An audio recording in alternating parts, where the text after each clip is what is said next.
7 TV Fantasy.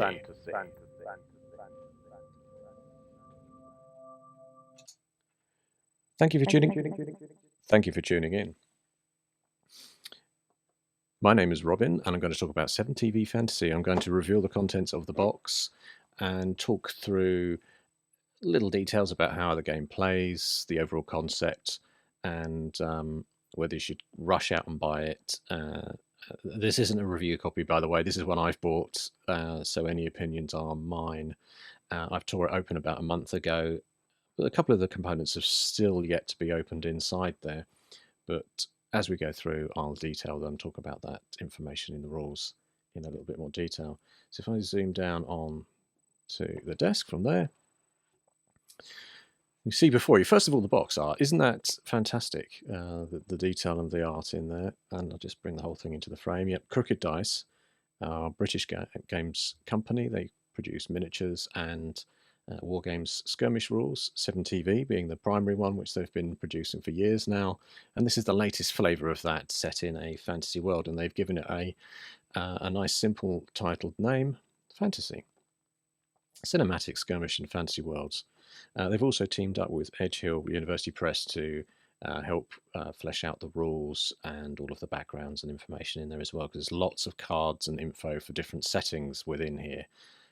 Even though it's a fantasy genre, there's the sort of sub-settings of that they've tried to cater for in here, whether it be your movie style, pulpy retro fantasy of the sort of 70s and 80s, or a more up-to-date sword and sorcery style, or pen and paper as well. It's all in there. I'll talk about those as we get to them.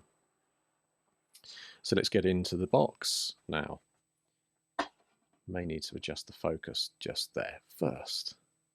Just the focus. Box contents.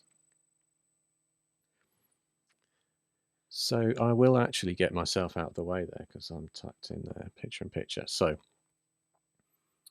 what do we have? We have, I believe, 320 of these cards. These ones I haven't opened yet. These are the good guys.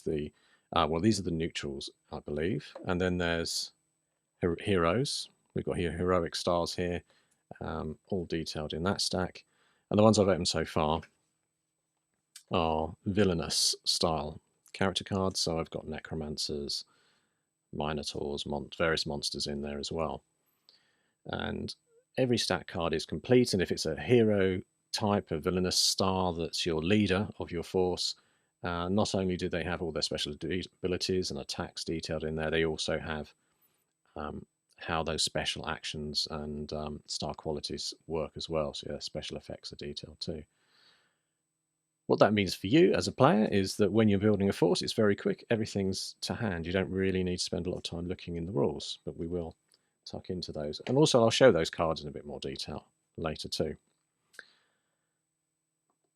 Can anybody remember Talisman, the old Games Workshop game? It had art like this, and I just thought I'd mention. It also had I think it came with elastic bands, and they have elastic bands in here. So +1 already for including, well, one elastic band. I think that was a bit stingy. They could have put more than one in there. So not a great start when I opened the box. I only discovered one elastic band, but I got over it pretty quickly. So these mini cards, which is a sort of mini Euro format cards, are also included. And I will talk about these 3 trilogy card sets that they've got here too in a bit more detail as we tuck in. Then we've got artifacts and MacGuffins, which are slightly more important artifacts in the game as well.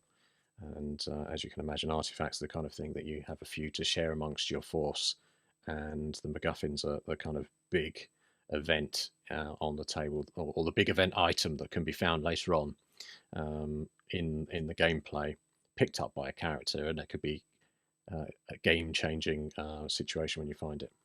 More detail on that as we go as well. So there's 3 books in here, 3 rule books. This one here is the Director's Guide. Nice art as well. Landscape format, which is interesting, but great layout in their nice fonts and detail, and the continued theme of all of this kind of retro formatting in there as well. And the Director's Guide is essentially your mechanics core rulebook. It's the thing that has oh, trying not to reflect too much light off that. It's the thing that has all of the what you roll to hit, how many dice you roll, how you boost things, how the rounds work, how the turns work, and everything. So the core mechanics are included in the director's guide. Producer's guide is what I would call a scenario to play. They call chapters in 7 TV, and that continues with this fantasy version of their game. And this producer's guide shows you how to lay out those chapters or scenarios. So it's got everything from what the setting might be to what the forces are. You know, is it a chase? Is it a rescue? Is it a straight battle? All of those classic scenarios have kind of given a flavour here in the 7TV Producer's Guide. We will flip through these. And the casting guide, obviously, this is how you put your force together. So essentially, the casting guide is going to give you details on all of these cards, as we just had a look a minute ago. So this fat chunk of cards, 320 that are in the box, they actually detail all those characters in here, giving a sort of short description and more info. Oh yeah, so the other book that's in here is the Encounter Guide, and this has information which is like another layer of detail for the environment. So if you looked at that, we will look at it shortly as well, the Producer's Guide, where it has the overall overarching chapter, as they call it, which you're playing, or scenario for the game that you're just about to run with a friend, and this, or an enemy. This allows you to add on more environmental stuff and a setting, really. So there might be a wizard's tower or something that's happening in the environment, like a war or something else going on that affects how you play. So it could be a mighty siege going on, but your gameplay from your producer's guide could just be a rescue or something along those lines. This gives you other things and tables to roll on that affect that environment that you're playing on. So another layer of detail to get into. I will run through that as well in a bit more info as we go in. Then we have these little booklets, and these are spell books or spell sort of tomes. And you have Scrolls of the Dead, Infernal Folio, Druidic Doctrine, Shades of Shadow, and Book of Life. So as you can imagine, clerics can use that. Scrolls of the Dead is going to be something your kind of undead leaders are going to use, but there are some sort of crossovers depending on your characters of what type of spellbook you can pick. So they may have their own special abilities and things on their card as a vile necromancer, but then additionally they're going to be able to pick from here in terms of spellbooks. So it does say actually on the back of the card, magic user, this model may perform spells from the Book of Life and the Scrolls of the Dead. So it kind of tells you where you can pick up your spells, and they're detailed in here. And what have you got there? So 6 different spells. Let's see if they all have 6 spells in. Yes, it's going to look like it. What's on there? Oh, Kundra's Codex. I missed that one. It was tucked in there. Yeah, it looks like they're going to have 6 spells. So the Kundra's one there, you've got your classic Fireball, Earthquake, Dimensional Gate, Raise Monolith. So nice extra little bit of flavour that when you're playing and you pick your star for your side, for your force, and then you then pick what spellbooks you want to use, or you pick the ones they can have access to be able to cast spells. So it adds even more flavour to their abilities as well. And that brings me on to, with the next load of bits and pieces, these are obviously the spell effects and area effect type things. So your classic teardrop's going to be used for some of the spells and other effects. You've got your straight line effect, like obviously it's representing lightning on there, but there'll be other things you can do. A large area effect template. And these are laser cut MDF, but as you can see, they've got a very nice printed paintwork on there, which again gives them that retro feel. And then a kind of a barrier type one. Finally, inside here we have the actual tokens. I haven't taken these out yet, but each one represents a condition that one of your models could be picking up, one of your cast. So straight away you can see poison type. I think that might be distracted, the one with the eye. I'm not sure. Shocked is probably the exclamation mark. Immobilized. So I haven't actually properly worked these out in terms of understanding the specific condition, but I have got all the conditions down, as in I've been reading up on them. I've got some of them detailed out beside me here. yeah, poisoned, immobilized, prone. Well, I say prone, but it's knocked down, stunned, weakened, dominated, on fire. So that's going to be on fire there, isn't it, with a little fire symbol. And just like these area templates, they've got some really nice color prints on those. The reverse of them has the 7TV logo on them. And I should really pop them out to better make use of them. Oh, there you go. You can see how chunky they are. So they're quite substantial, and that color image makes them easy to recognize as well when you're playing. So that's the various tokens and templates. Oh, and then there's a quick reference guide tucked away in the bottom too. So yeah, it tells you how to set up turn sequence, action phases, and all of the other details about how you strike, how you do magics, how you pick your spells, and the grimoires. Well, I called them spell books or tomes, didn't I? But they're listed as grimoires down here. Each has 6 spells in each one, so yes, 6 in each one. Right, so, oh, and then plot points, which they have as these little stars. I actually have some of these, which I had previously laser cut for a few years, that look like the little stars that they use. So I use those for my plot points for 7TV style games, but they do provide you some gem style glass tokens for that purpose as well in there. And dice. So you've got some nice sort of a few purple die, and some black ones in there as well, which you can make use of. That's the full box, and so the next thing I'll do is I'll go through those books individually in terms of the 3 core rule books and just give you a skim through there and tell you about the details therein. So now I'm going to have a quick skim through the books themselves so you can get to have a browse of what's inside them. So I shall zoom down on those. So desk, here we go. Right, so what's in them? Director's Guide. This is the core rules. So this is the mechanics of fighting on the tabletop. And I'm only going to skim through. It's not going to be every page detailed out, but it gives you an idea of what the profiles are. And some nice mini artwork in there in addition to details of the cards and information. The Trilogy Deck is detailed here. Trilogy is basically, depending on the size of game that you've got, you make a mix of these decks of cards. So for example, on a 4-foot game you get 6 Act 1, 6 Act 2, 6 Finale, and then you draw from them in sequence. And when you draw the last card of the Finale Trilogy card deck, that's the end of the game essentially. And as a player, when you start your turn, you can pick 1 or 2 of the cards, so you can start to burn through them.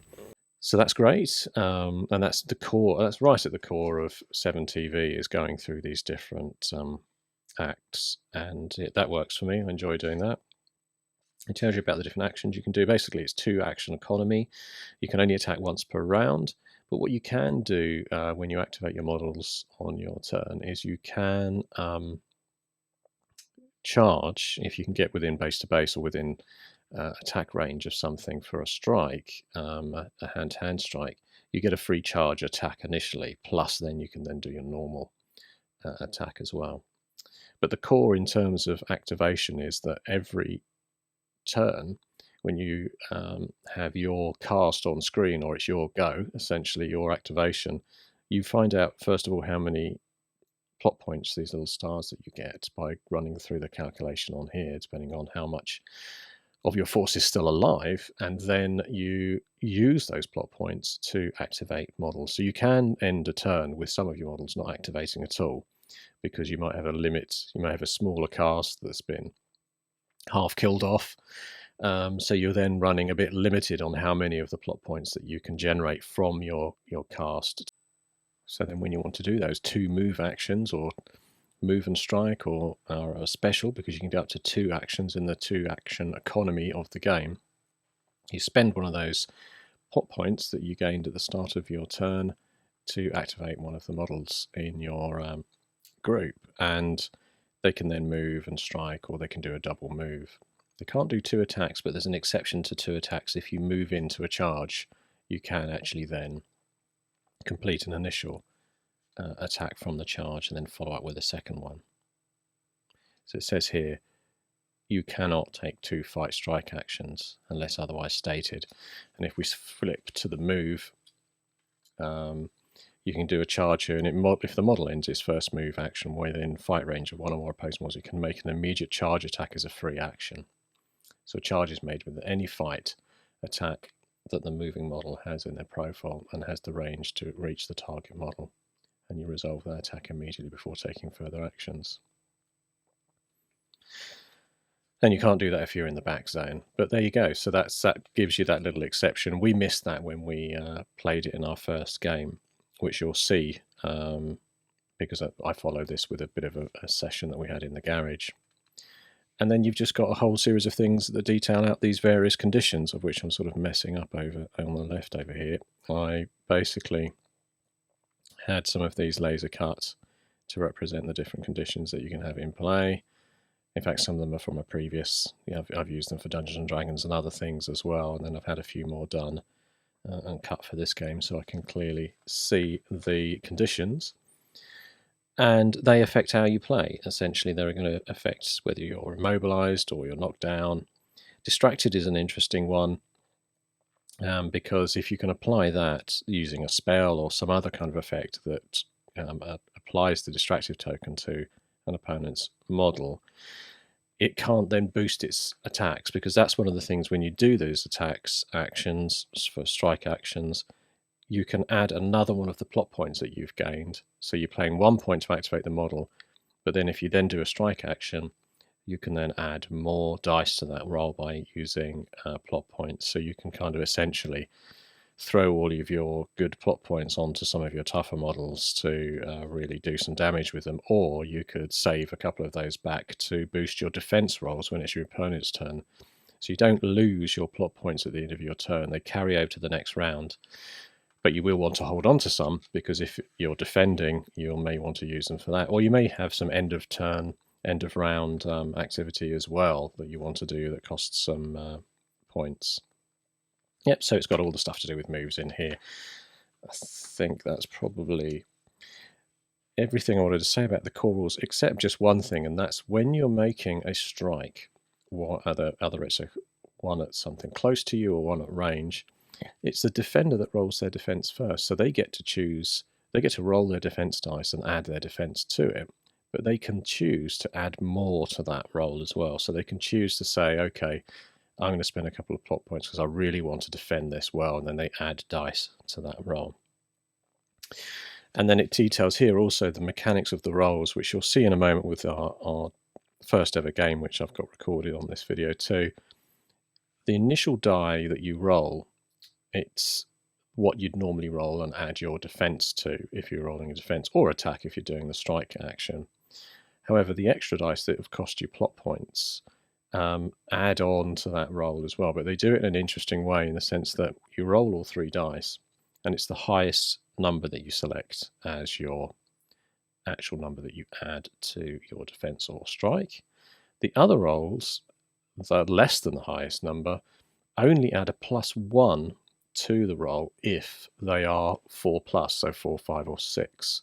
So basically you don't add the total face values altogether on every one of the dice, but what you do is take the highest number and then the others give you up to a +1, but they will be +0 if it's 1 to 3 on either of the extra dice that you've added using the plot points tokens.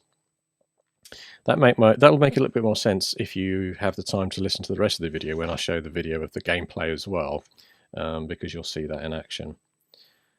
But I like the process of rolling the defense first, because it kind of sets up a defense total that you need to get, because you're adding basically the defense of 10 on this wicked region.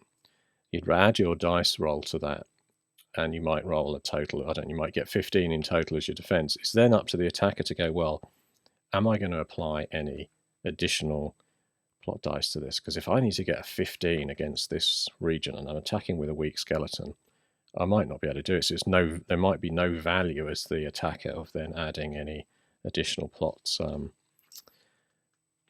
points into your attack and therefore boosting it. But as I mentioned earlier, that distracted is a very interesting one as a condition. If you can apply it to something, through some kind of spell or attack, because if the model's distracted, they can't boost. So they can't add any extra dice via their plot points to either an attack, a strike, or a defense. So yes, and it goes through the various statuses in here as well, as I just started to mention that distracted model must re-roll their highest die on every roll they make and take that result until the status is removed. But they also cannot spend a second move action. So yeah, you've got a combination there of not being able to, of having to re-roll their highest dice and not being able to boost at the same time. And that uses the question mark token that comes in the box. And then there's some nice other details of what the conditions are, which are all a result of spells or actions like capturing models. And then the attacks go into some of the details of all the different weapons and what they apply as well. One of them that came up in our game quite a lot is this deadly. So a greatsword is considered deadly, plus it does -1 health. Deadly means that the attack is automatically boosted by 1 extra die. So you kind of already on a positive if you've got that weapon on your model character. A little bit about the grimoires and the spells and artifacts. So when you cast a spell, there's a level of spell skill that you have, essentially, or magic skill, which can be up to level 3, and when it's level 3, you can then roll up to 3 dice when performing a spell, and a spell might have a target level of perhaps 12 or 13. So you kind of sometimes want to really achieve that spell, so you'd add all of those 3 dice. But if the more dice you add in, it's kind of a risk reward. Increases the chance of you rolling a 1 on one of those d6, and if you do, you get some backlash. So your caster could end up with any one of the standard 6 conditions here being applied to them randomly, because there's been some backlash from the spell.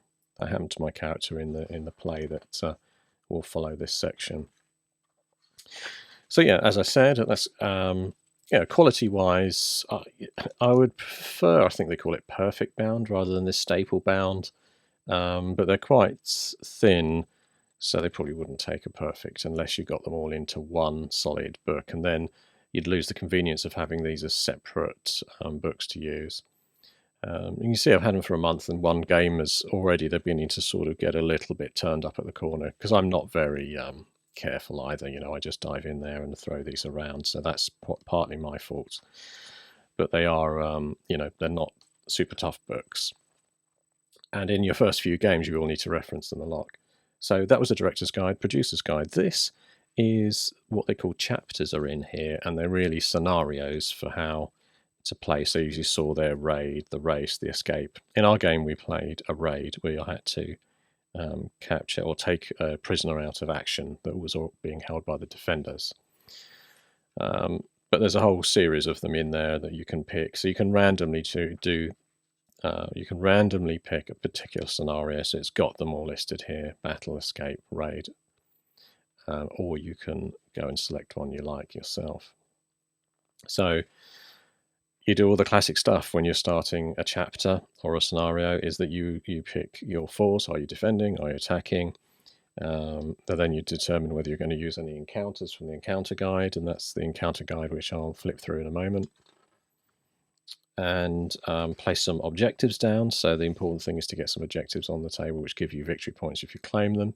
And again, it just adds a little bit more interest rather than just having to go in for the brutal fight. You can search out these objectives and try and pick them up with your stars or co-stars.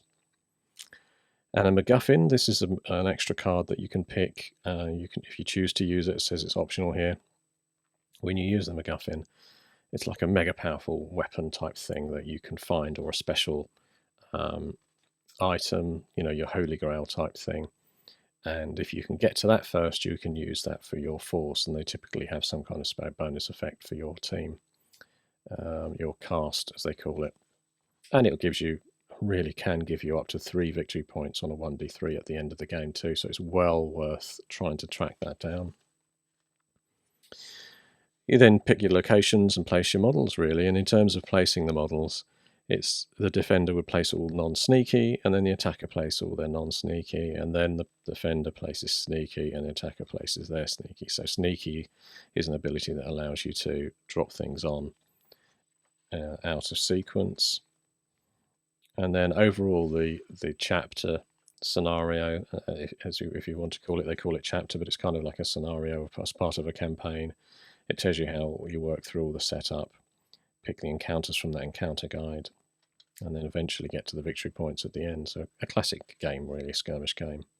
And these are the different chapters: battle, escape, the race, and it tells you all of the rules for those. And at the back of here, it does actually have some more specific, interesting kind of movie and book cinematic and magic from the Minerva archives here. So you can go in and go, okay, we'll do something that's a little bit more specifically linked to a setting. Curse the Cannibal, Dark Fortress, the Great Maze, the Gorgon, you know, the kind of Clash of the Titans type scene on here. So they call them classic features, recaptures from cinematic magic from Minerva archives. So that's also tucked away in there, which is nice. Do they have that section on Minerva as an intro at the beginning as well? Yes, they have a nice section in here that talks about the Minerva movies and gives you a bit of background information on that, which is a nice read too. Final book, Casting Guide. This is all your minis and units that you can take. They go through everything from these different sort of genres within fantasy, epic, you know, the Lord of the Rings style, folktale, historical, mythic, pen and paper, fantasy, Dungeons and Dragons style, and sword and sorcery. So the idea is when you're building up your cast, you would sort of go, okay, we're going to play an epic fantasy style game in the theme of Lord of the Rings, perhaps. And it would tell you what of the different character cards, of which there's 320 that come in the box with all those details for them. You can then pick which one you want to use, and you can see what their rating is as well. So you could whiz through here and go, actually, I want a Chaos Sorcerer as an extra. It cost 4 of my ratings points. And it can be used in Epic, Pen and Paper, and Sword and Sorcery. Now, when we did our game, we didn't do very well with this in that we just basically selected all our models, ignoring all of these different genre settings. I don't know how badly we broke the game by doing that. I think you can just get away with it and do anything you like. You know, who would want to be in a position where, let's just see, a demonic fiend, he can be an epic, but not folktale, not historical, not mythic. A vile necromancer can't be in folktale. You know, these kind of things. I don't know how mechanically they apply to the rules, as in, am I going to break the game by having a monster hunter appear in an epic game when actually it says here that they shouldn't as my heroic star. I think I'd like maybe a monster hunter in a even in a historical game, perhaps you could have a monster hunter if you wanted it. But that's how they've planned it out. And I think the next game we play, we're going to lower the points because we went in at 50 of these ratings points, which are essentially it's a large game, 50 points per side. As you can see, a hero, it costs a significant chunk of that at 10 for a monster hunter. But when you get into the extras, so let's have a look at some of the villainous extras. You can see they all range from sort of 4-2 for a Cankerworm, Chaos Knight 4. So none of them are that expensive, and you end up with quite a lot of models on the table for a 50 cast point game. We're going to go smaller next time. And the other thing I will do in our second game is I will be more strict when we're making our forces. I'll say, okay, well, let's play a pen and paper style. Actually, it looks like pen and paper get almost everything. But sometimes they don't. There's no, for example, Tyrannical Monarch in a pen and paper game. Again, on the surface of that, I'd say actually in all of my pen and paper Dungeons and Dragons style games, I've had a Tyrannical Monarch somewhere. So from a genre fantasy feel, it's unusual that it's been restricted to not be in that setting. But how mechanically bad is it to pick it and play it in there? I don't think there will be. I think you've got the flexibility to do it. But if you just feel like you want to do it more on theme, you're playing a historical, for example, so you don't really want a vile necromancer in there, you could do that. And I will do that in the next time we play, just to keep everything tightly in theme and sort of follow the rules, really. So those are the profiles. And it goes through every single one of the cards. The 320 cards in here tells you what they are. You know, what is a wight, what is a zombie. Everything's in here. And I think for some of us, we know that, you know, some of us have been playing these games for like 30 plus years. You're going to know what those things are already. But I did skim through and have a read. There's one extra thing in this casting guide, which is vitally important to setting up the game. It's right at the back, and it's the unit leader table.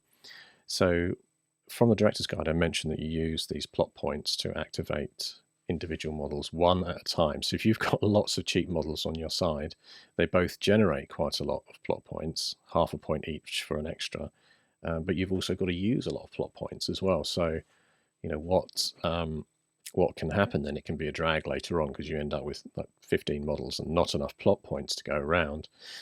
However, there's a sort of a balancing piece in there, in that they have unit leader tables. So you can pick, for example, a Chaos Horde that has a 1 Chaos Knight, and then they then have unit members of Chaos Rangers. So you're paying for those as per the cast ratings.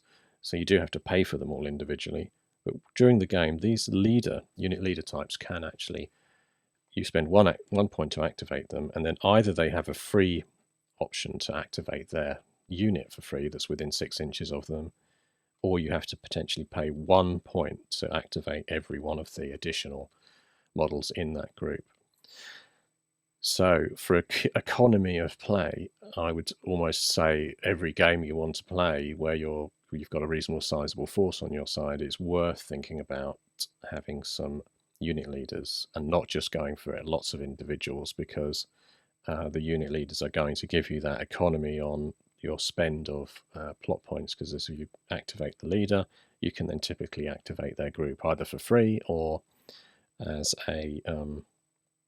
a paid for extra 1 plot point. But if that group had 6 Chaos Raiders in it, you're potentially for 1 plot point activating up to 6 additional models in a unit in one go. So that's a nice economic way. And although it's only a small single table in the back, I'd hope maybe game-wise that they would potentially at some point think about expanding this as well, because it's relatively, I suppose it's one of the more limiting factors, in that you're not going to have, well, there is, I was just thinking, would you have a group of wolves led by a warg or something like that? So just like autonomous wolves that are hunting. And there is such a thing as a beast pack, but they have a beast keeper as a unit leader, and then they have bears or big cats, or they can have warhounds or wolves. Okay, so there you go. So I don't know what a beast keeper is, but you can have a pack of wolves that are led and activate as a group. So we did these filthy swabs. So we had the swabs. So we had the freebooter bosun with some sea dogs in our game that activated, and some dwarfs. Using the dwarven patrol, you get a liege, and then you get up to 4 fighters. And you can actually also have some miners as well in there. I don't know if that means you can have that, or you can just have the whole lot. So you can mix and match. I think you can mix and match. So you could have a couple of dwarf fighters, or up to 4, and then up to 2 dwarf miners. I had the skeleton one, which is the Restless Dead. So you go Skelly Bones champion, and then either skeletons or zombies, but you can get mounts in there as well, so they can ride some skeletal mounts. Yeah, so well worth taking in this when you're building up your cast, because it's actually a really key table to the game, actually in many ways more, well, for those that are already initiated into the worlds of fantasy, you're going to know what a titan is, or a witch, so it's kind of one of the more important ones in here when building up that force. So you can basically build your own. So it's like a kit form where you pick a template from one particular co-star or star from the card, and then you can tweak it up. So this is just showing you that you can customize your leader models. You had a particular one that you wanted to do, or maybe you wanted to represent your Dungeons and Dragons character. So you build it up from picking one that looks close enough to already within the 320 that are in the deck that come with the game, and then you can tweak it. So yeah, that's quite a nice feature as well to customize. Oh yeah, and the other thing in here are the special effects. So these are every one of the cards that you get for the different monsters. They have special effects. So I think it's a white has heavy armor. So on a 5+ roll, you can ignore a strike. So it's like an armor save essentially. So it goes through all of those different effects, and there's quite a few, as you can see, 3 pages of those. One last thing to mention about the rules really is the mounts. You can attack either the mount or the rider, and it allows you also to move around a bit more quickly with your key characters. So like your wights, no, it's the wraiths. The wraiths can be mounted on various beasts. So like the Lord of the Rings mounted wraiths. So yeah, that's a nice feature as well, being able to move things quickly. And ideally then you'd need 2 models, so you'd need a kind of a mounted figure and one that wasn't mounted. If you ended up losing the mounts while it flew around with them, it could get killed, and then they wouldn't be able to move around as quickly, and you'd end up fighting with just the unmounted figure. So yeah, that's well worth having a think about, because that makes for quite a fun piece. Because quite often in games like this, they ignore the whole mount thing because it gets a little bit too complicated to run rules where you are both. Let me get my face back on, get rid of to run a set of rules where you're essentially trying to have the mechanics around a mount and then have charges and things, different mechanics for that, plus allow you to dismount. They're usually quite complex, but they've covered it quite elegantly in here, so I think that's a good value item for it. So I'm going to show now the next book, and that's the encounter guide, and they've got it in a different format because it's kind of convenient for use around the game, because you're going to need to keep referencing this as you play. So when you pick from the producer's guide one of your chapters, which is the scenario, like a rescue, battle, all of the classic kind of engagements, you then add in an encounter as well. So there's quite a few different ones in here. And let's just take the one I know because we used it in our game, so you can see before the gameplay comes up in a moment. Burial Mounds is the one we picked. We did a raid where there was a prisoner on the defender side that I had to take off board as the attacker with my undead forces. But then every time a star or co-star made a second move action in a turn, you roll 2d6, and then you have a look down here. So Snake Eyes 2 would give you a Valkyrie or a Demon to add to either the villainous or the heroic cast, depending on which one of your, was it a hero or a villain that made the extra move and then rolled on the table. And then they would fight for you for 1 turn. You've got some Restless Spirits. 2 Spectres ride from their graves and attack. Place these models in base contact with any models from your cast. And then a whole load of things in between that can give you bonus plot points. And then here the gods place a heavy demand for their aid. You spend 2 plot points to restore 1 health to any model, or sacrifice a friendly extra to restore your star or co-star to full health. So this is really like an environment. It's like saying, okay, you may be having a straight pitch battle, but behind the scenes you're racing through a barrow. So again, this is how you might want to dress your terrain up as well. So you won't necessarily want to determine what one of these encounters is randomly, because if you said, actually, I'm going to have a game where I'm going to feature a wizard's tower that I've recently built, you wouldn't necessarily want to call it the labyrinth. You'd want to pick the one that was a where is it? I think there's a wizard's tower right at the back.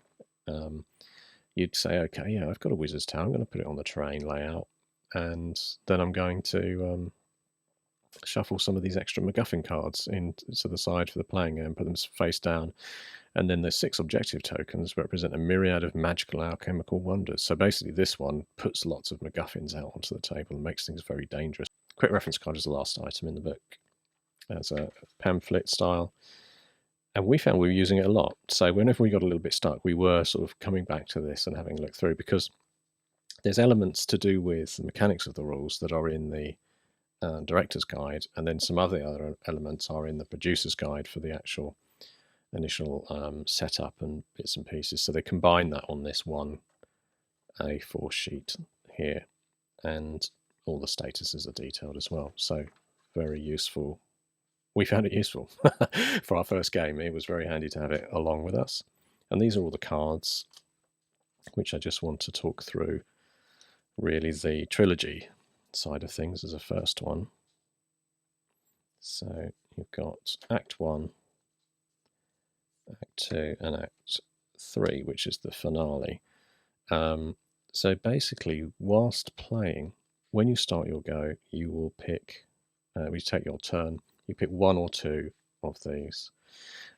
Also, when you set up the game, depending on the size of the game, you would have picked a subset of these. So you might have 6 Act 1, 6 Act 2, and 6 finale cards in a game that's 4 foot by 4 foot in size. So you're already randomly, filtering out some of these cards from this deck, so that sort of changes the game every time. You're not always going to get the same set of trilogy cards to kind of have to grind through. So once you've made this subset deck and then put the others to the side, every turn when you activate your force, your cast, you pick one, and then you would read out what that is. So saved by the edit, you re-roll one of your opponent's defense die this turn. So that would apply during this one turn. And there is another option, though. You can actually take 2, which is sort of burning more quickly through the action. And you might not want to do that first of all, but you might want to do that later in the game, depending on what advantage you may have.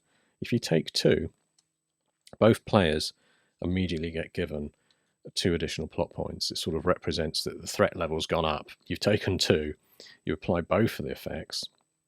So the second card here was Bardic Interlude, choose an enemy extra. That extra received the distracted status. So you've just influenced the game a bit by taking 2. You've given your force and the opponent a couple of extra plot points to use as well. And then as you work through, eventually you go through all the Act 1 cards that you've assigned to the game. So it's not the full deck, but like I've got here, but it will be whatever you've selected for the game based on the size of the table. Then you'd go through Act 2, then you go through the finale deck, and when the last one of these finale cards is picked, that's the sort of end of the game. So that's basically how they break down the game. And the idea is that the first ones are kind of not too high a threat level and allow you to do minor tweaks like move models or distract models. But then as you get into Act 2, things heat up. And then Act 3, the cards are a lot more sort of powerful. So what's one here is Wandering Monster.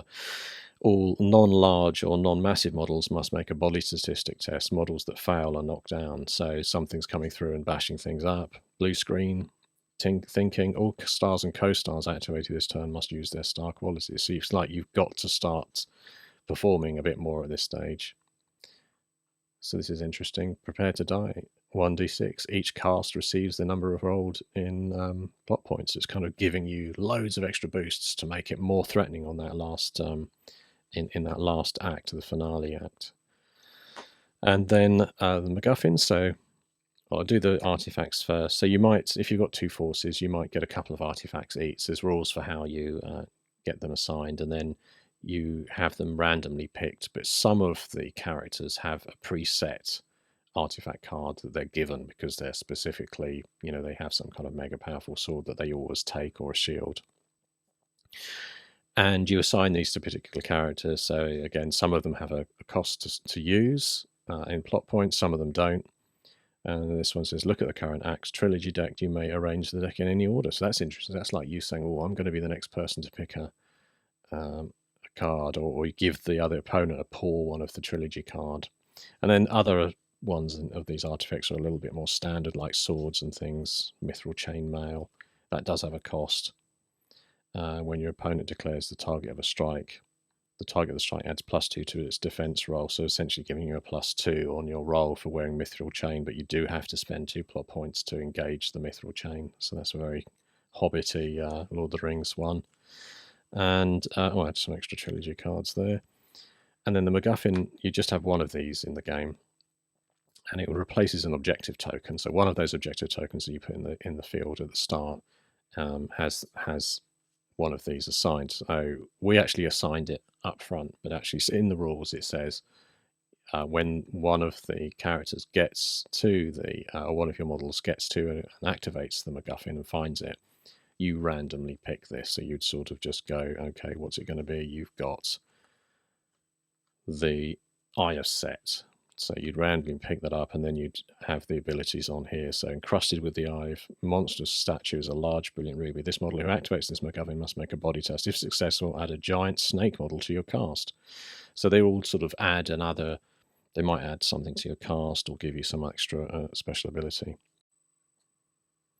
So the next section is basically some live recording from our garage, and you've got some background sounds because it's out in the open with the doors, so the garage opens, so you can hear dogs barking and animals, crows cawing, seagulls going, because we've got lots of seagulls near me as well here. So sorry about the background noises. Plus, it was our first game, so we were spending a lot of time with our brains hitting kind of like waiting for pause mode while we thought things through.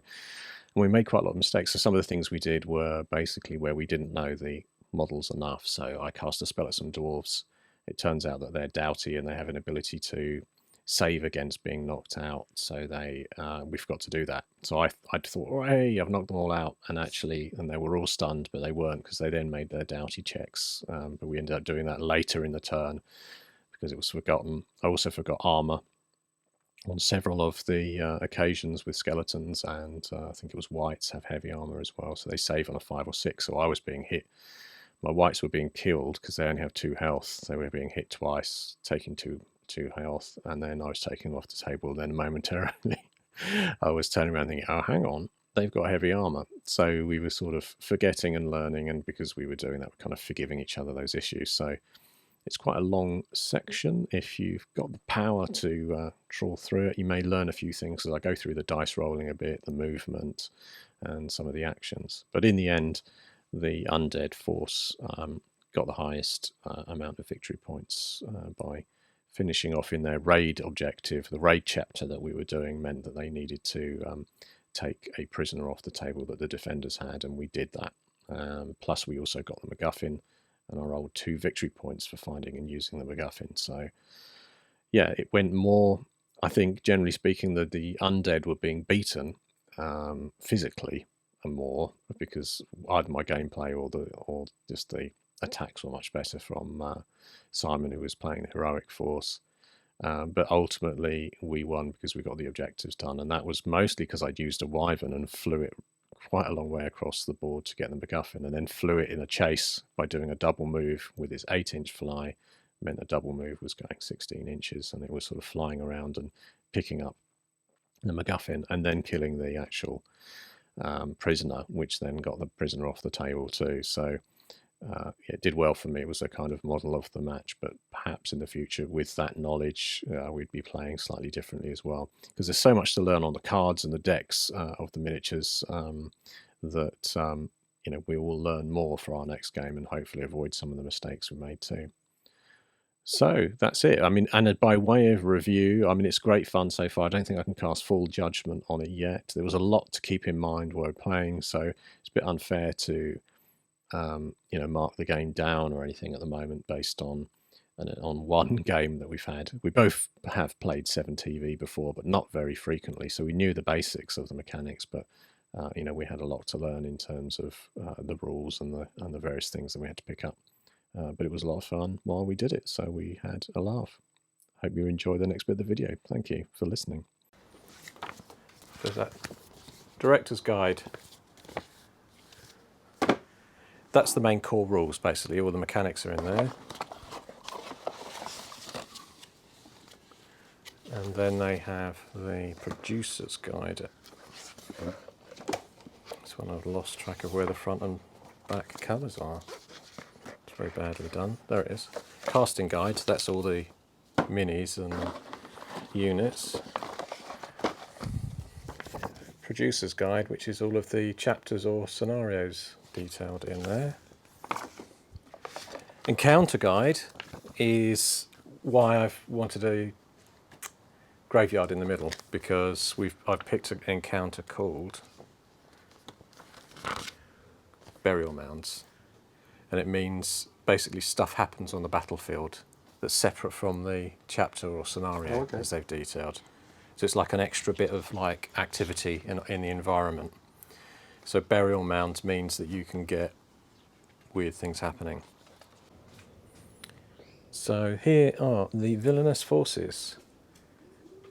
Vile Necromancer as the leader. It's an old Games Workshop model. We have a couple of Wraiths, 4 points apiece. A Skeleton Champion, 3 points. And his crew of skeletons, which are 2 points for 3. So I've got 6 on there, so that's 4 points. A Death Knight, which is 6 points. And a white, well, 2 whites, 4 points apiece. A Wyvern, which is 6 points. And I've got some zombies here, although they're not in the group. One of the models, the whites, can raise dead. And if they raise dead, you can add a zombie, but only if an enemy model has been removed from play. So I thought I'd get ready with some zombies in case that happens. There's also a Spectre that can happen as part of the encounter that we've got here. I believe a Spectre can appear. Let me just check that. Restless Spirits. 2 Spectres. So we're doing Burial Mounds as the encounter. And yeah, up to 2 Spectres. 2 models. So I need another Spectre model.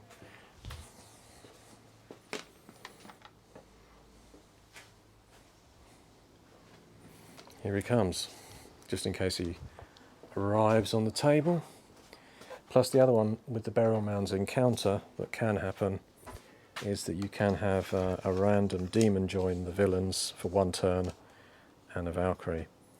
So just an interesting point really when you're building out your forces, that you could end up with some random stuff arriving on the table. In this case a demon from Pulp City Miniatures, which is a superhero game, and calling this a Valkyrie here, which is from Hassle-Free Miniatures. And they could randomly appear and join one of the forces as part of the encounter. Good guys. So the main leader, which is the heroic star, because you have stars in your cast, is a Blessed Champion, so we're using a Privateer Press miniature for that. And he's got 3 health, cost 11 points. In his retinue, he has a seasoned veteran. We're using a Hassle-Free Miniatures female fighter with shield. That sort of suits that, a seasoned vet. A knight as well in his retinue. This is an old miniature, I think like a Perry. Wargames Foundry, perhaps. And then Elf Spellweaver as well, for some extra spell effects. It's I want to say Grenadier, but it's actually Hassle-Free Miniatures too. And then the sort of pirate force. Unfortunately, I couldn't fit a normal traditional ship, so I've got a Viking ship, but that's where the pirates are going to be. That'll be their sort of end of the table where they'll come in and fight on the neutral side. And we have the freebooter captain, 4 points, a bosun, 3, and the bosun can come with a sort of a crew with him. So these are the Salty Sea Dogs. These are all Privateer Press War Machine minis from their Mercenaries range. So Sea Dog, and yeah, we've got 4 of those, so 8 points. And then on the dwarves, we've got another mini faction within this heroic force of dwarves, fighters, and dwarf liege that will lead them as a unit, so they can sort of activate as units. Both the Sea Dogs and the dwarf fighters kind of align and are led by their dwarf liege here for those, and the freebooter bosun. Same applies for the skeletons. Any banners are on the horizon. Perhaps it's a midnight raid by barbarian horde or skeletal horde. Foul plot to assassinate a person of power, whether it's a personal vendetta or the culmination of a secret quest they mean to confront and defeat their enemy. Both sides set up models according to the cast start locations on page 9. And then there's some special rules. Defending side gains 1 free prisoner extra to add to their cast if they don't already have one. This model is the target of the raid. So you need a prisoner maybe an evil sorceress. Yeah. That makes sense. Yeah. We've captured her. Mm. We're going to burn her. Burn the witch. Yeah, that's from Hassle-Free Miniatures. So we need to find a card that represents her as well. So you've got her captured. A prisoner, yeah. I'm sure that's neutral. Encounters, it does say Burial Mounds is a reasonable encounter to play while you're doing this chapter, the raid chapter. Victory points is the standard victory points, but the defender gains a +2 if the prisoner still alive, while the attackers gain +2 if they remove the prisoner from play. The terrain table itself is 4 foot by 4 foot wide, and we have some resin pieces that have been painted here, and these are by a company called Ainsty. So they do like a nice dock piece, and that's this stepped up section there.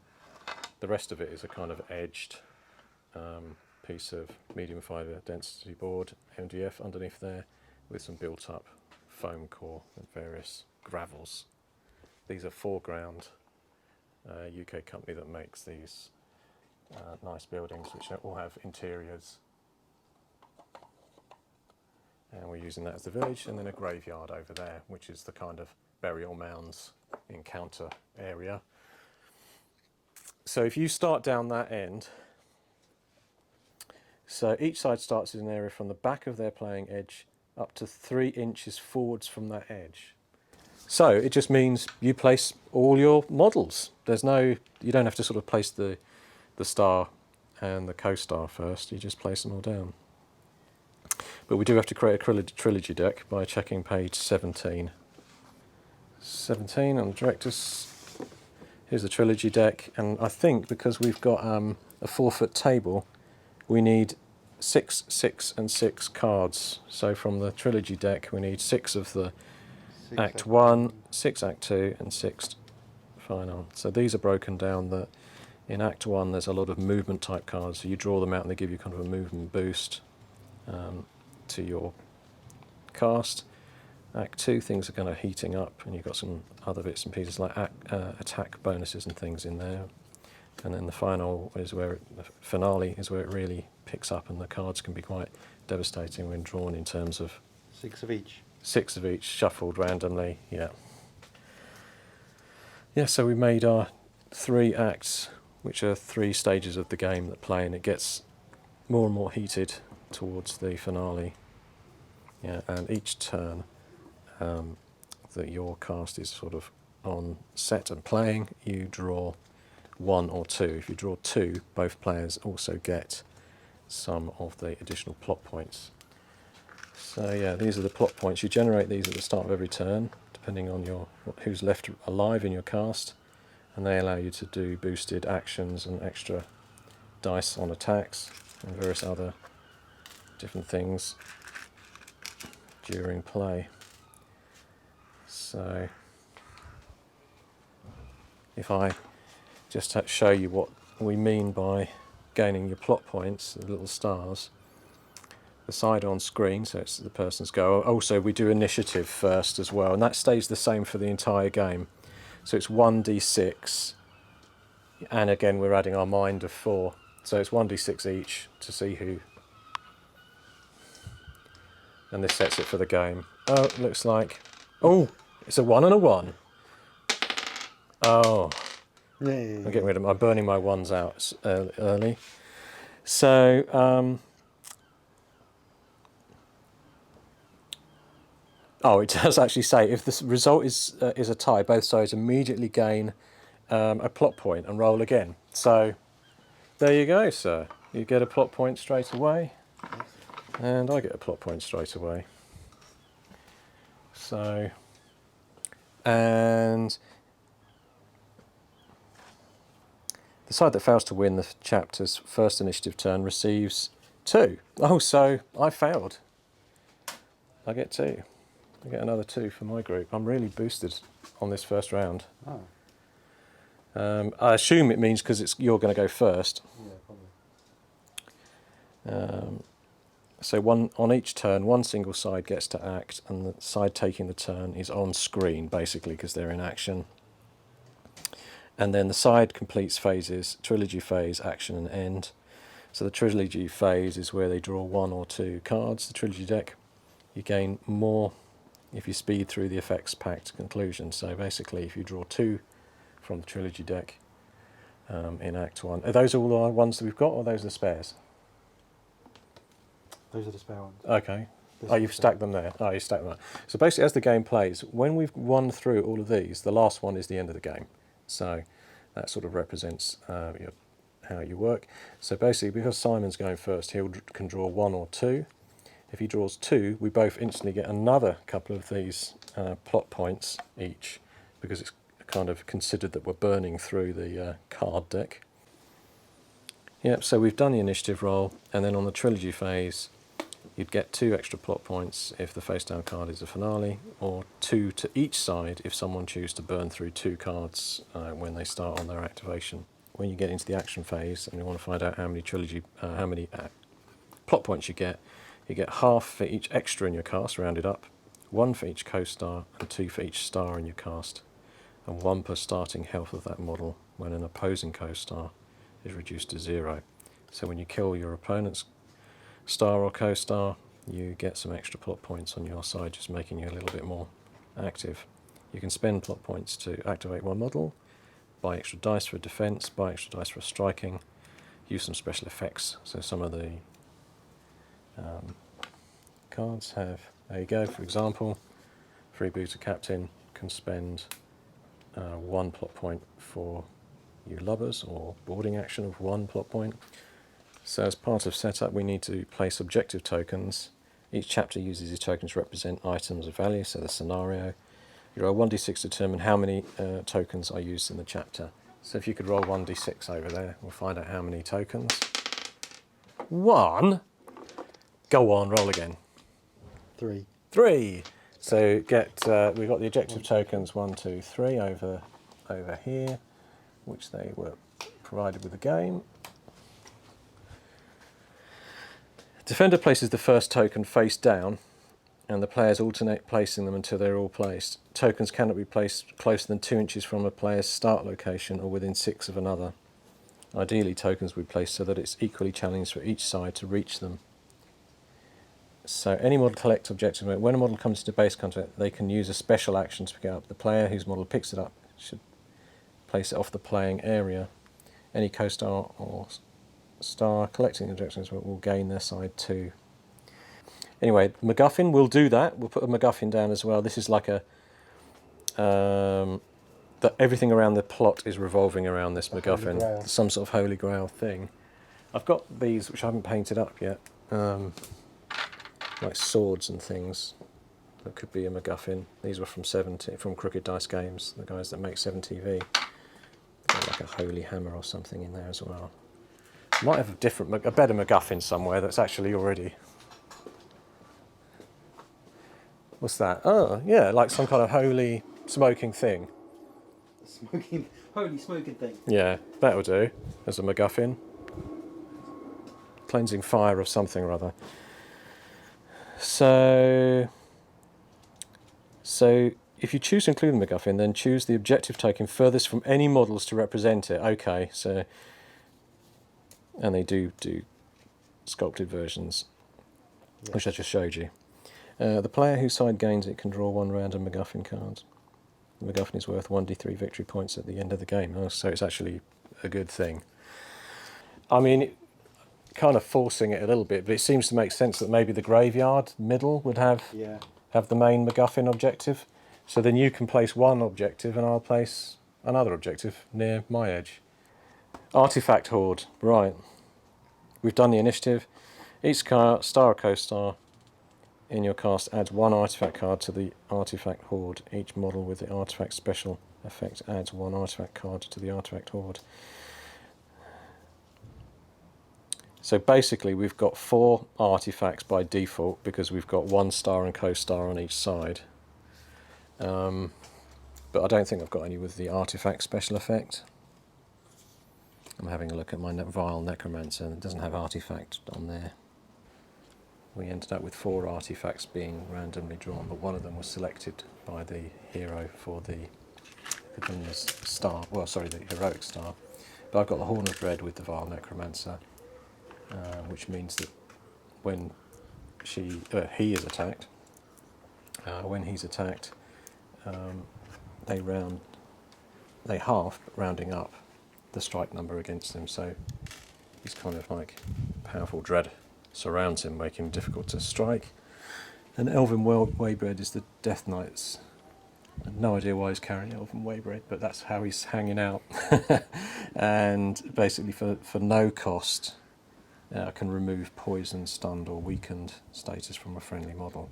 So he's got an ability that can help there.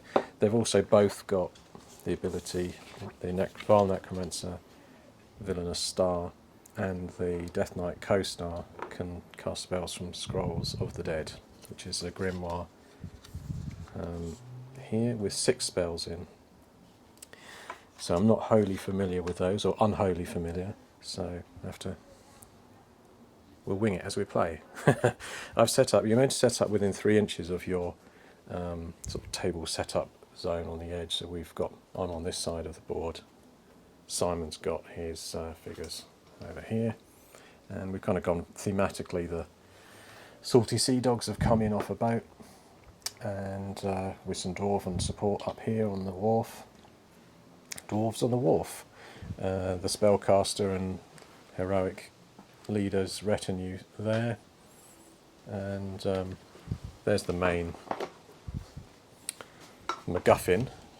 He's in the centre there. Whenever a coaster makes a second... so these Burial Mound actions only work if you do a second move action in a turn as a star or co-star. So basically these things could be happening quite a lot, because whenever a co-star or star does 2 moves, you roll on a table. So I'll bring this over here, because I'll have to be... Is it just the star or co-star? It's just the car and star. So it's only 2 models on my... Yeah, side. I mean, we've only got 2 of those in each force, really. One villainous star and one co-star is in each force, or a heroic star and a heroic co-star. The rest are considered as extras, either neutral extras or villainous extras. So, first activation then. We need to just work out how many points you're getting from your plot points, first of all. I did mine, I got 10. You got 10. The Salty Sea Dogs are moved up towards the centre of the village, and obviously the heroic sort of retinue there with their main leader. My Blessed Champion moved twice as well. Oh, he moved twice, so you need to roll 2d6 on the Burial Mound. 8. What is 8? It is light sparkles on a windy sea, nothing happens. So basically 6 to 8 on your 2d6 is just nothing. Cool. So that it's more likely that nothing's going to happen than anything. So now that was random. my action phase done. So now it's my end phase. Is my cast axed? No, I haven't lost any people. Do I have models on fire? No. Do I wish to steal the scene? No. No. But then my Blessed Champion does have an action, Beacon of Hope. In my end phase, gain 1 plot point. If this model is within 4 inches of 1 or more friendly models, so gain a plot point. Oh, nice work. So I gain another plot point, because he's surrounded by his buddies. He's got his retinue, yeah. Do I have anything like that? So now it's your turn. Right, so I shall start with the Vile Necromancer. I'm going to move it twice. And it's 6 inches, you said, didn't you? I'm going to draw 2. You're going to draw 2? Yeah. I'm going to draw 2 Act 1 So we get Trilogy cards. 2 more plot points, don't we? So we 2 more. instantly get another 2 plot points. These plot points here, which I now need to go and find a couple You more. need more. We're going to rapidly be building these up. 2 more.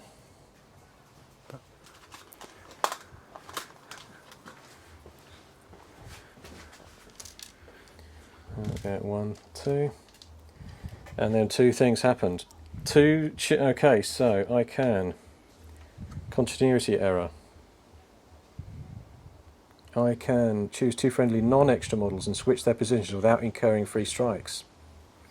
Mounted or captured models cannot be switched. If you do not have 2 non-extra models, gain... So I do have 2 non-extra models, but I don't want to switch their positions. so I'm not going to use the continuity error at this stage. Tragic backstory. Now this is interesting. Each player chooses one of their stars. The chosen model moves 6 inches towards each other.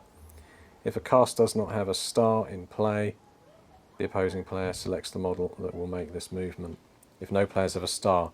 So choose one of their stars, models move 6 inches towards each other.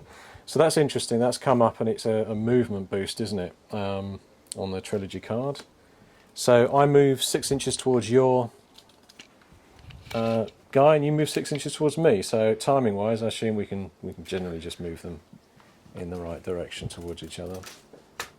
Necromancer, and do 2 moves, which is 12 inches. Yep. Yeah. A move for a regular version is 6.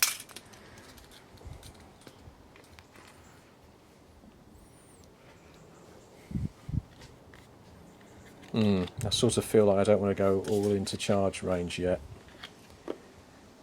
But I do want to do more than the 6 to get a little bit closer to that up there. Yep, so yeah, I'm going to the edge there. So not quite using the full movement, 12 for 2 moves. But because I've done 2 moves, I roll 2d6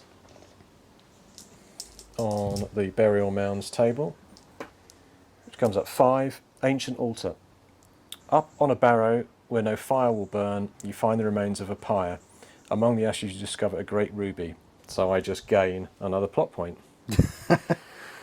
So that was the one I spent there, and I just gained another plot point for that lucky bit of strike on there. Then I'm going to do another 2. So because I've done 2 moves, I can't do any other attacks or anything there. But I'm going to have a look at the Wyvern, which can fly 8 inches. And I'm going to do 2 moves for that, and it's just a neutral extra, so it doesn't trigger the Burial Mounds. 16 inches, which is a decent movement. Yes, so it flaps its wings over here and comes in just the other side of that. And then I'm going to move the Death Knight 2 movements again, so that's 12 inches, which just brings it up basically behind the Vile Necromancer here, and that's that. Because it was a co-star, it triggers the Burial Mounds encounter, which is another 5. I've just rolled another 5, which I know gives me a plot point because I've just discovered a ruby in some ashes. So right, then my white here is going to be a 2-step move. So that's going to be 12. So again, just sort of level with the Death Knight there. And another plot point spent to do that, just putting it beside it. Right, now do that group activation of the Skeletal Champion at the front here with the... so activate them, it costs 1 to activate the unit. It costs 1 plot point then to use the Unit Leader ability, which will move the models in this unit within 6 inches. Their standard move, and skeletons, yep, they just move the standard 6 inches, so they're just going to march here. So I'll just move them up towards the centre there, and because I've paid for his activation as well, he gets to move. Just them up. So did you move them twice? How did you? Oh, you've activated them. So because you've activated them, you can get move 2 actions. them, You can get 2 actions. So yeah, it makes total sense to sort of bring them up another 6 inches, and I can see a reason to do that.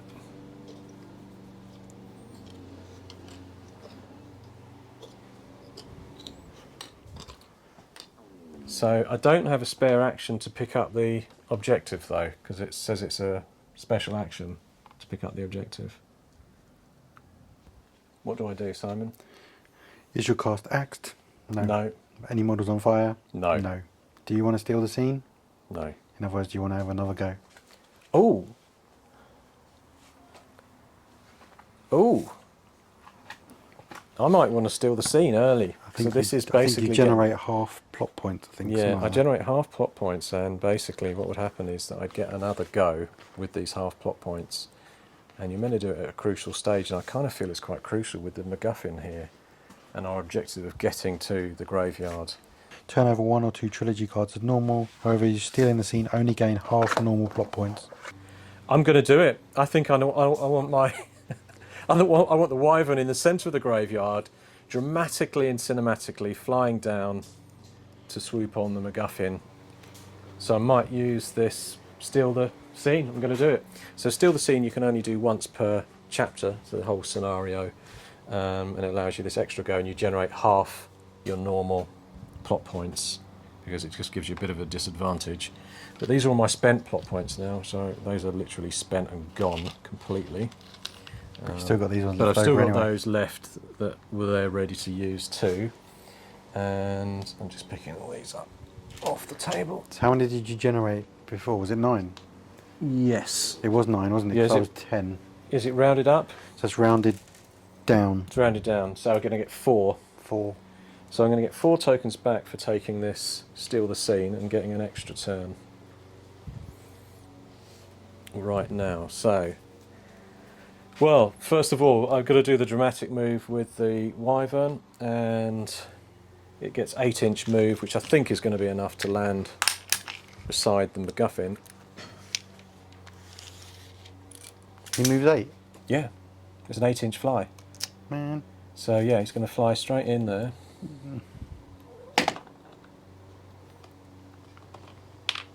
Crash, partly destroy the graveyard in the process and knock a building over. And then its special action will be to get the MacGuffin. And the MacGuffin is the Hydra's teeth, is it? What does it read? Oh, you didn't draw a trilogy card first? I'll do that as well. Do you want 1 or 2? 1. I've got a trilogy card as well. I should have drawn that. Friendly extras may take 1 free move action this turn. So basically all my friendly extras get an extra move. So you can move like 3 times. Hydra's teeth. Teeth. Add 3 skeleton models to your cast and place them within 3 inches of this model.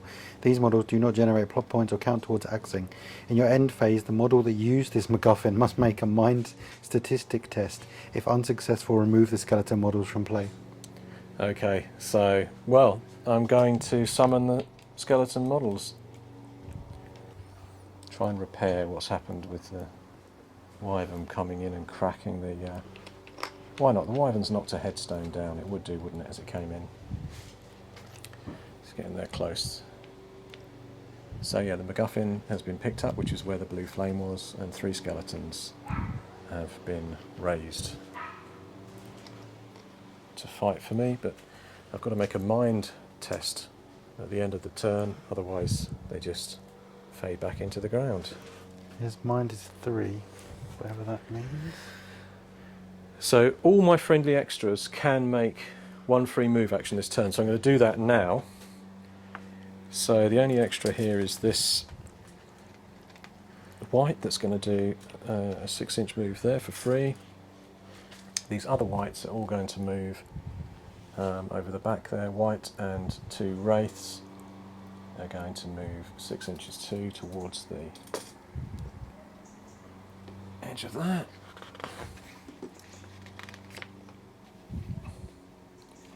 And all of the skeletons are going to move 6 towards this direction or this direction. Oh, they're going to swing out now this way through here. And I'll just follow them all up because they will be acting as a unit shortly. I've left behind the skeletons you just summoned are extras as well, so you can move them. Ah, so I can move them too? Yeah, well they're extras, aren't they? Okay, so... They get free move. A free move. Yeah, so timing-wise, the trilogy card came out first, so why not move the... So they've all come over this way towards this co-star here. I'm going to activate the model, 1 plot point. I'm going to move it up. I'm going to move it up over to this way to give it a line of sight. 1 plot point to move and do the attack. And I'm going to do Death Rattle, 12 inch. 12 inches at the seasoned veteran here. So you roll your defense dice first. I'll spend 1 Add an extra dice. You get add an extra dice to it. There. Nice roll. So 9 plus the 6 is 15. 15. So I've got to equal or beat 15. You've got to beat 15. I've got to get 16. Oh, equals or exceeds. Equal exceeds. So you need to get 15. okay, so if I need to get 15, I'm going to spend 2 boost points to boost me by 2 dice in addition to the primary roll. So you'd normally roll a d6, and my attack is plus, strike effect is plus 9. So let's roll and see what happens. That's really rather poor. I'm not going to do it. 3 threes. So you take the highest die, which all 3, but the highest one is 3, and then anything else which is a 4, 5 or 6 adds a plus 1 to it, but because these aren't 4, 5, 6, they count as a 0. So I'll take a 3 and add it to my plus 9 strike, total 12. So that means my death rattle attack from Gravedigger to here didn't do any good.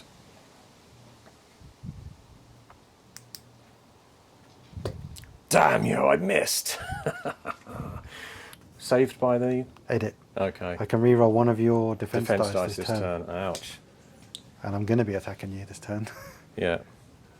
So yeah, at the end of round 1, we're now on turn 2. And Simon's heroes are now on screen and activating because he won the initiative on the first round. You never roll initiative again. It stays the same for the whole chapter. And now, because I stole the scene at the end of turn 1, I was able to activate the... You're able to activate MacGuffin. first in turn 2. Yeah, essentially then. But my main vile Necromancer is at the back here, sending all of his forces forward. I didn't activate these at the end of turn 1 on that extra move I did because I decided to hold back my few plot points. I had 4 left at the end. Just remove that because that was a plot point. Yeah, but my Death Knights decided to split off because it's got wind of the objective token to collect there.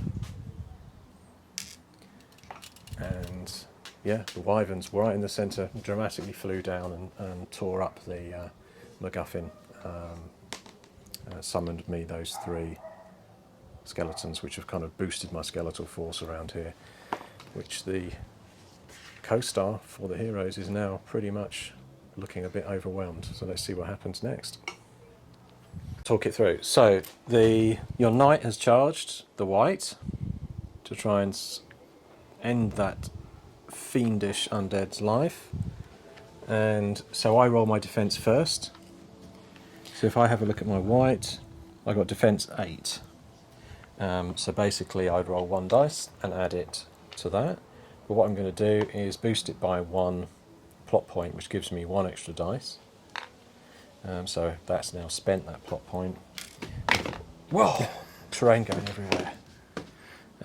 And then so I roll the 2 dice. That is an abysmal roll. 2, so you're on 10. So I'm on 10, because this basically 2's my highest, so I'd add it to my defense of 8, so my defense goes up to 10. If that was a 4, 5, 6, it would give me a +1, but it's a 1 to 3, so nothing counts as nothing. So I'm on 10. So you've got to equal or beat my defense of 10 to score a hit. Because I'm deadly, I gain an extra dice anyway. Oh. And my strike is 8.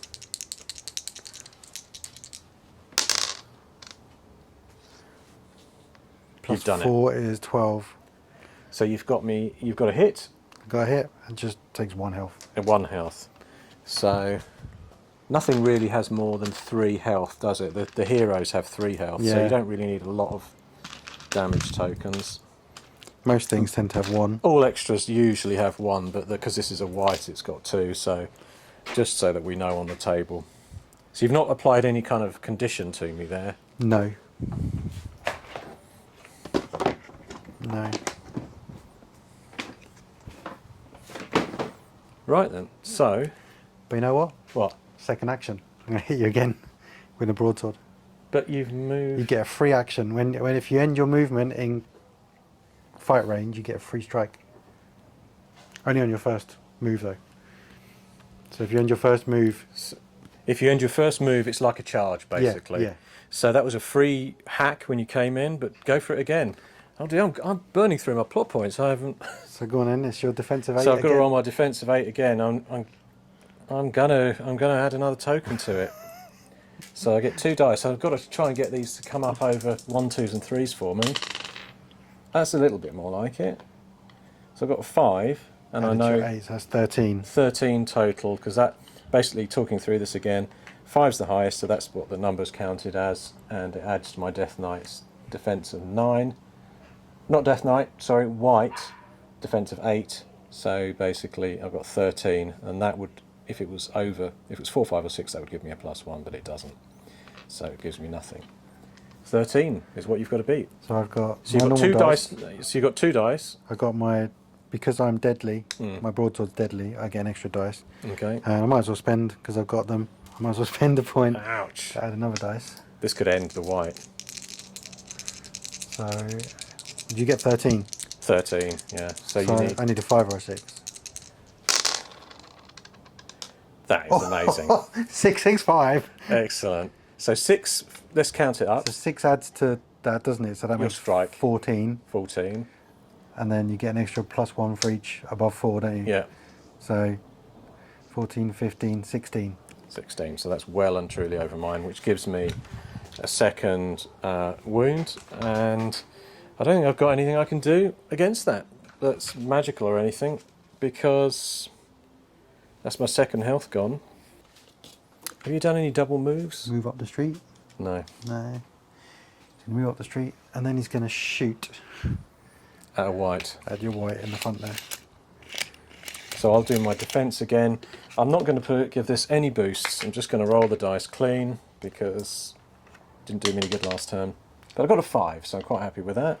Added to your defense? Of 8, so 13 total. 13. So my strike on that is 7. But because he has a special rule, eye patch, he can't add extra dice when making a shooting attack. Ah! So I need a 6. Oh. No, bang. So flintlock pistol, bang. Misses the white. He's going to move up the rest of his squad. I'm quite happy with that. But the squad's going to disperse. Ah, they have to be within 6 inches of him to group move. Remember that? Yeah. Yeah, just a tip, if you've got a squad that's being activated as a group, they have to These be two are within going to go 6. that way. It looks like they're going for an objective token around there. Yeah, I made a mistake on the whites. I forgot that they have a 5+ heavy armour save, and I made 2 saves then against the strikes against them here. Turned out that he only now has 1 wound, so he's still in action. And the same applies to the other guy over here too. He survived because I rolled a 5+ on his armour save, essentially. Right. You need to make your defense roll for your skeleton boss. Okay, so defense roll for the skeleton champion. He only has a defense 7. My strike is 9 and I'm deadly. Oh. If that. So I'm gonna put a token into this. I'm going to put a token into this. He does have rusting armour. I think that means he saves on a 6. Yeah, on a 6 I'd save and ignore the effects of a strike. So I'm going to put 1 plot point in, which gives me 2 dice to roll for his defence. You do the defence first. I got a 6 and a 1. So that takes my defence of 7 up to 13. 13. So I'm on 9 plus the extra dice. No, I won't put another dice in. You putting a plot point in? You're not. Oh, I 3's should have your done highest. Yeah. 12. 12, not enough to do a point of damage. Saved the skeleton in the fight here. That was my free strike though, so now I'll make an actual Oh, strike. now you do the actual so you get a free strike. You do. So even if you do, yeah. So free strike's the only time you can do 2 attacks. Yeah. Basically, if you charge and get him to base. Yeah. And a charge is the same movement as a normal Yeah, move? just normal 6 inch move. Go on, make your defense roll again. Okay, I got nothing to boost this with. But 5 plus my 7 defense of the skeletal champion There's 12. is 12. Yeah, so 12, so I've got to be 12. yeah. 2 dice. I'm not going to boost it again. 9, 13. You've done it. You got a point of. Skeleton has 2 health. Well, a skeleton champion. And you have rusty armor? Oh, try the rusty armor as well. On a 6, he ignores the effects of that strike. It's a 6. Oh, Removes that. Basically, his rusty bit of chainmail got in the way of his rusty chainmail codpiece. Saved the day. Oh, look at this. This isn't working too bad for me now with these armor saves I'm getting. rusty chainmail codpiece. So, Necromancer. The vile Necromancer has moved up and is targeting one of these dwarfs that's 8 inches away here with a spell. And the spell that I've picked is Explosive Death and has a spirit of 13. So I've got to equal 13 on my die roll, which will be with plus of my spirit.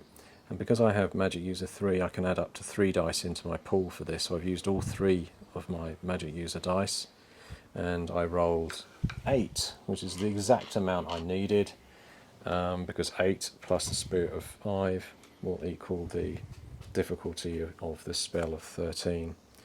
And what it does is enemy model now needs, that model's got to make a body statistic test. If unsuccessful, the chosen model suffers -1 health, and if it would be removed from play, it blows up.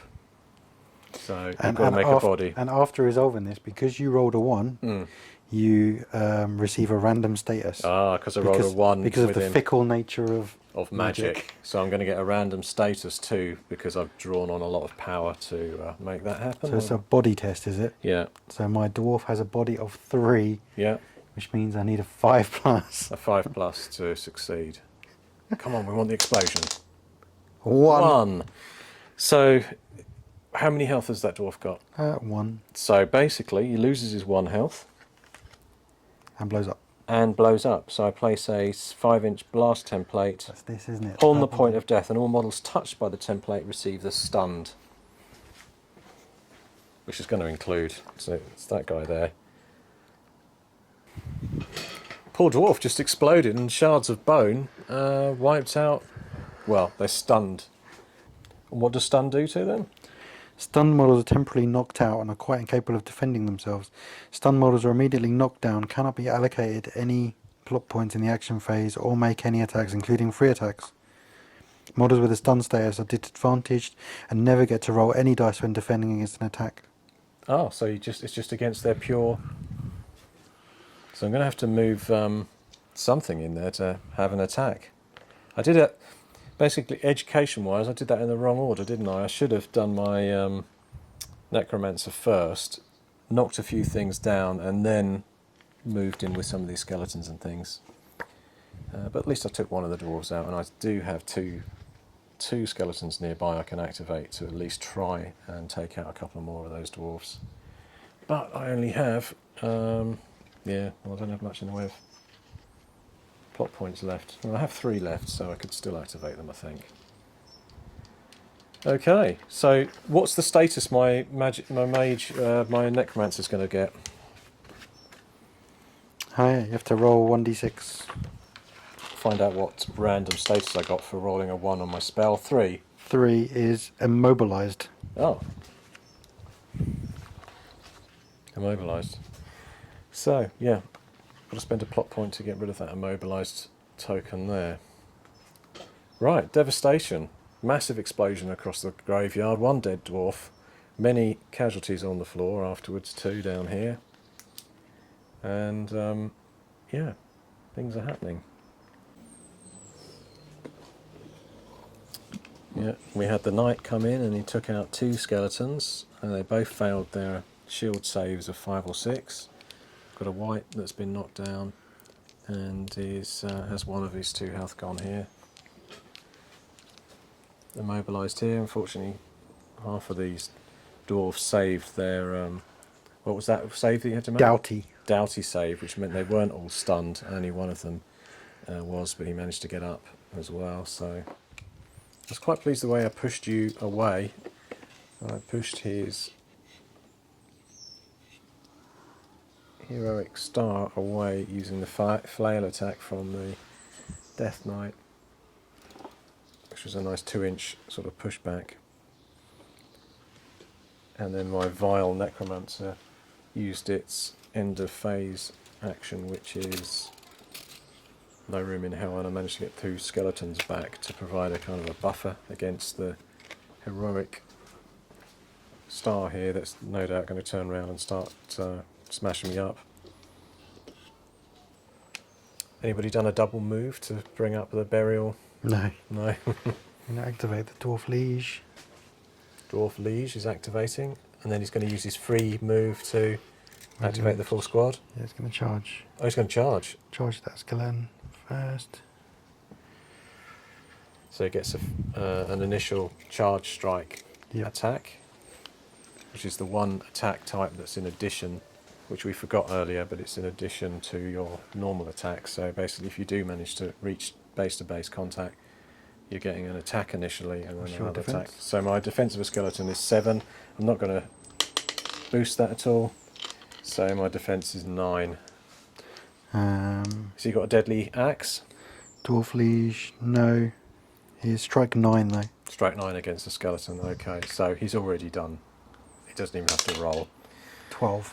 12. So the skeleton, because the skeleton has a shield and he charged from the front, gets a save on a 5 or 6.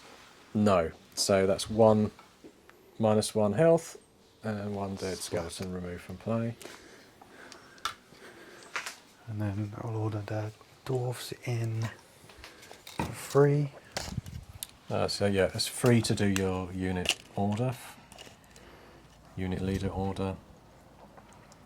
He's going to wander around here. Can the distracted ones do anything? I don't know, I was just going to say, what did the distracted ones do?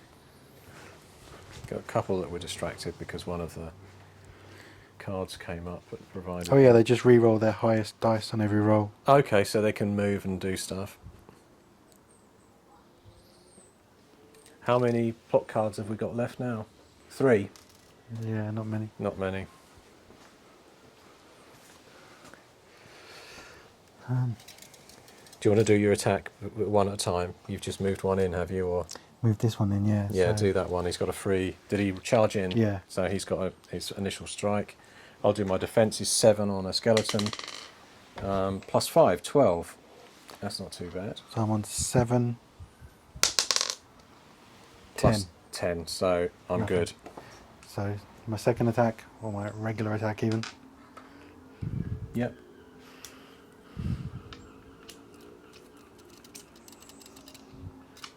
I need to do another defense check. 11. 11. 11. So that's enough to do. If you equal my defense, it's done minus 1 health, but I can try and ignore it with my shield. Nope. Nope. So it's another skeleton out of action. Membrane. Membrane is dead. The dwarf that didn't move Yep, he'll strike you once. gets 1 strike. I roll 7 of defense of the skeleton. So 11. Plus 4, 11. Oh, it bounced off what I needed. So you've just destroyed another skeleton. This is a skeleton from Otherworld. Miniatures. They look like those classic kind of Sinbad stop motion style. 1 last attack against that skeleton. So I better roll my defense. 3 plus 7, which is the 10. defense, is 10. And I've got a strike of 9 and I'm deadly. 11. Well, that's enough to make me do a shield save for the... I got a 5. So that's a shield save. 1 skeleton lives to fight another day. Yeah, 5 or 6. I've got a white that's still knocked down over here. I haven't spent any plot points to get it back up. Attack the one with the shield raised up. Okay, so A I free roll attack. my defense for that. 4 plus my 7, 11. Strike of 10. 14. 14. So I've got to make a shield save because the front arc is a shield save. And then my regular attack. Against the same one. Yeah. Okay, rolls. Oh, a 6. So 13. 13. Still enough to make me do a shield save. And it's a shield for God's save. Oh, yes! Heroic skeleton. Stays in the fight. So I get to draw 2 plot cards. And we're right down to the finale. There's only... Oh, there's still a couple left over there. So basically that means straight away we both get 2... and you've already got yours, 2 bonus plot points. So on-screen anachronism. This turn, whenever you finish activating a star or co-star, your opponent may pay 1 to activate one of their stars or co-stars. If they do, that model cannot activate on their next turn. So basically allows you to pull forward a activation of a star or co-star, if I do it. And fistful of dice. Roll 6 dice. For each 5+ rolled, remove a status from a friendly model. And then gain 1 plot point for every 5+ remaining. So, yeah, 2 extra plot points given to me. So that was quite a nice couple of trilogy cards pulled. Now we're in the finale phase.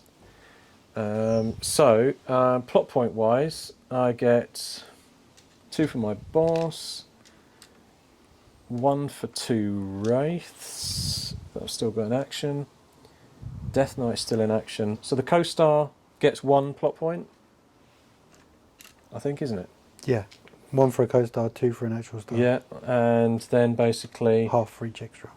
Wyvern, half, and have I got 1 skeleton left? Yes, so that's another half.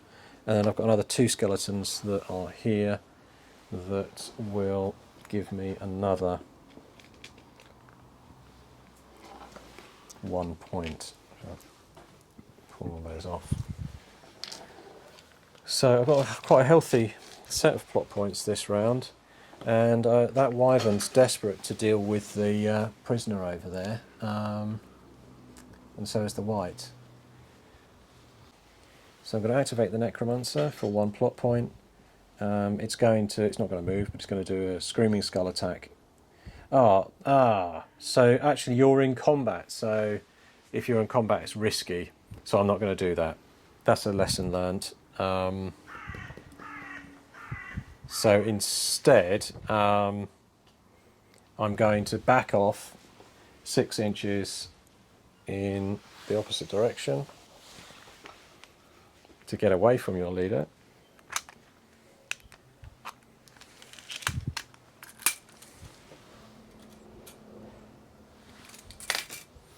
So I'm going to head over this way.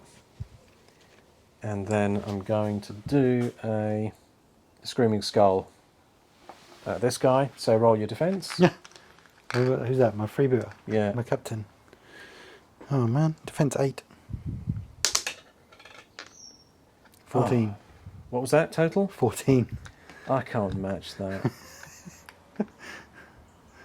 My Screaming Skull is only a +8.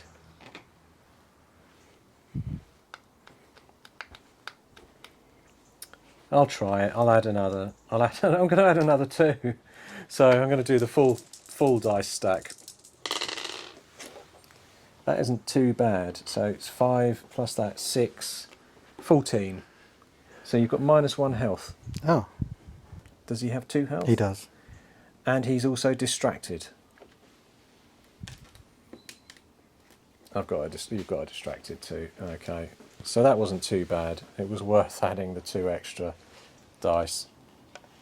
Yeah, so just as a reminder, you add 5, the highest number, to my attack, which would be Screaming Skull of +8.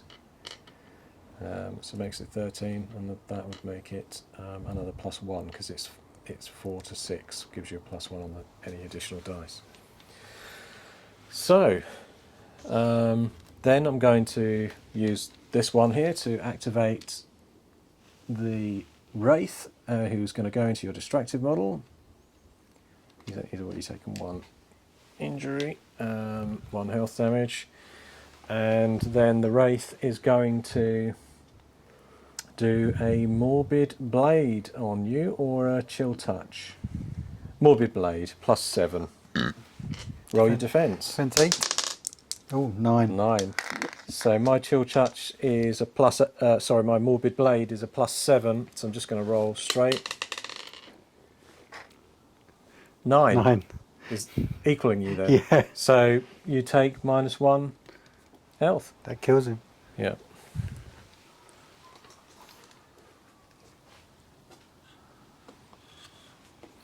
Oh, basically, yeah, we forgot. We did have the Trilogy card was up because I activated this star and this star, co-star and my main star. You can actually spend a plot point, activate one of yours. Oh, okay. That's fine. I'm gonna do the Wyvern. Roll your defense. My Wyvern is doing a bite against you. Defense of my Sea Dog is a whopping 8. 1. 9.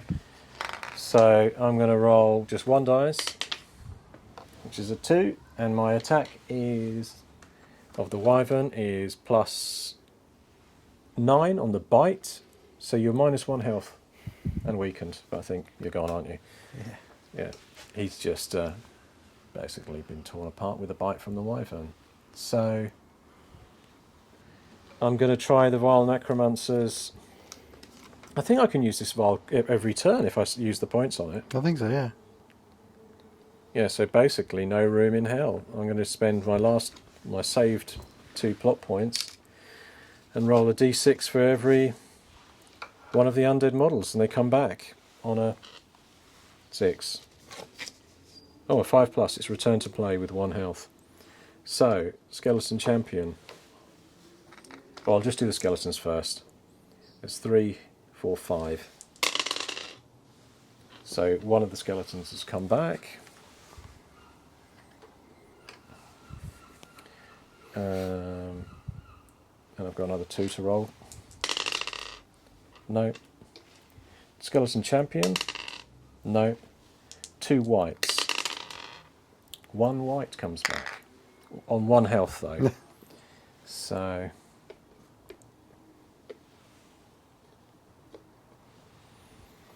yeah, just put a damage point on there because it comes back on 1 health. Otherwise, that's it basically. So yeah, that's my go. Or you've captured the prisoner, or you've killed the prisoner even. Yeah, took out the prisoner. So did you want to end it now then? Yeah, because I you've need got to to go. So we have a look at just how we do the points then. And so basically, victory points, I've got +2 for the doing the objective of the raid, and then otherwise, every objective token. We've missed this. Look, when you collect an objective token, you get 2. Ah, We missed that. missed that. 2 plot points. And the MacGuffin's worth 1d3. So if I roll 1d3 and find out. So I've only got 1 victory point for my... So actually, objective. I got 2 victory points from that.